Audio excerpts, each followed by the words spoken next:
Well, good evening. Knock it off!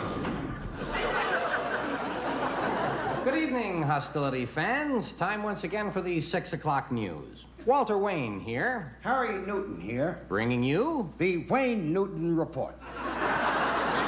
We call our news warm-hearted because it's hot off the ticker. Get it? Little anchorman humor there. Over to you, Waller. I don't want it, Harry. Back to you. In today's headlines, Mayor Yorty just entered England's primary in his campaign to be king. The mayor says he's not interested in being queen. He has already had a boat named after him, the Titanic. And this just in from our nation's capital. President Nixon says he can end the war on inflation, but he refuses to use nuclear weapons. Another item in today's headlines from Washington, consumer advocate Ralph Nader announced today that the glue on postage stamps causes air sickness in chickens. A group of holy men in California have formed a new religion which teaches that when you die, your soul goes to a car wash in Beirut. Harry? And now a news story on the human side. Mary Brown, the mother of 12 children, and Charles Johnson, the father of 14 children, were married today. It was the first marriage for each. Waller? The Food and Drug Administration has recalled 100,000 cans of vegetable soup, which it says needs just a little more salt. And a man was run over on the highway this morning. He was hit while putting a "Have a Nice Day" sticker on his bumper. Here are a couple of stories out of Miami. A man was arrested today at Miami International Airport for trying to fly Betty. Betty's husband said he would prefer charges. There's a new hurricane off the coast of Florida. It keeps moving in and then moving out again. It can't seem to make up its mind. The Weather Bureau, therefore, is considering naming this one Bruce. Now, back to our main desk.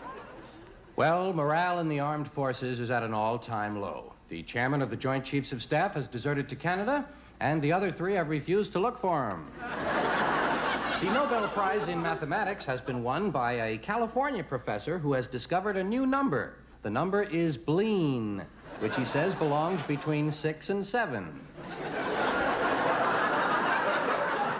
And now here's Stafford Cripps with news from across the tracks. I told you not to call me when I'm working. I'm going to pay you. Stafford, John. I'm going to pay you. This is Stafford Cripps here on the other side of the tracks. Well, it happened again. There was another stick-up at Mom's Barbecue Palace. The hold-up men made the customer strip and lie on the floor. The burglary was not reported for 3 days.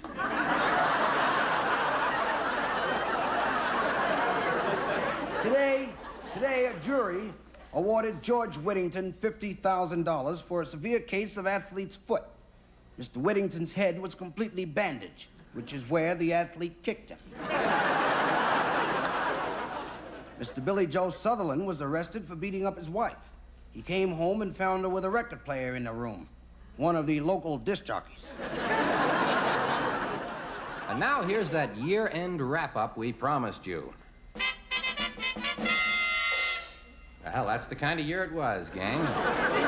In 1971, 18-year-olds received the right to vote. It will not do them much good, however, since they did not receive the right to register. And in the field of ecology, a man in California went on a diet of DDT only, just to prove it was harmless. He's apparently in good health, although his top wings and hind legs don't flap in unison anymore. 1971 was also the year the Beatles broke up, and if you play their last album backwards at slow speed, you can hear a voice saying, "Dummy, you're playing it backwards at slow speed." Heart transplants declined in popularity last year, partially because of the lack of donors. Many people consider it an imposition. 1971 was a big year in sports. Here's Biff Barf in the Sportlight Spotlight to tell you all about it. Well, good evening, sport fans. Biff Barf here, picking them up and barfing them right back at you, gang. Hey, in the big sports area this year in 1971, many different stories. I'll go down sport by sport for you. In hockey, they've expanded now to 400 teams, including 50 in cities with no ice. Baseball, in an effort to make the game more exciting, has added a new statistic: most times falling asleep at bat. In soccer, 90,000 fans in Buenos Aires killed each other in a victory celebration. And football was hit by scandal as it was discovered many of the players were smoking the hash marks. And now to wrap up the year in Hollywood, here's our movie rapper, Keith Mezzanine. This is your movie reviewer, Keith Mezzanini. My vote for the best picture of 1971 goes to Carnal Knowledge, a movie that I personally rated G. G-E-E-G. Yet, in that movie, Anne Margaret certainly showed us a thing or two. And proved once and for all she's not just a pretty face. Together with Jack Nicholson, she gave a most touching performance. The last week of the year, I went to a big Hollywood premiere at a drive-in theater. It was very exciting. There was love, hatred, sex, jealousy, violence. And that was just in the next car. And now, with his year-end weather roundup, here's Al Sleet, your hippy-dippy weatherman. Hey, baby, what's happening? Que pasa? Que what you call ya pasa? Well, it was really a big year in weather in 1971. We had a little bit of everything. The year started off real cold. For about 3 months, it was freezing, man. Then it started getting nice, real nice. And it got nicer and nicer until finally we had a long, hot spell. Lasted right through the summer. Then all that nice weather came back again until a couple of months ago when it started getting cold. Looks like 1972 is starting in the same crazy pattern as a year ago. Thank you, Al Sleet, who would have been here if he could. And now the year in review from the political arena. Mayor John Lindsay of New York City jumped from the Republican Party to the Democratic Party, taking the Republicans by surprise. Many of them hadn't realized he was in the Republican Party. But Lindsay has only added to the long list of possible Democratic candidates. None of them has really pulled away from the rest, as proven by the fact that impressionist David Fry is running first in the popularity polls.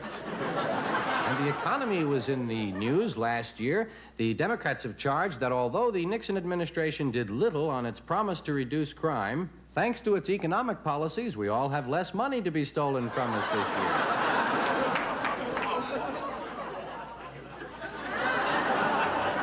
And finally, 1971 was a year of continuing hostility between men and nations. Here is the War Scoreboard, brought to you as a public service by men of goodwill everywhere.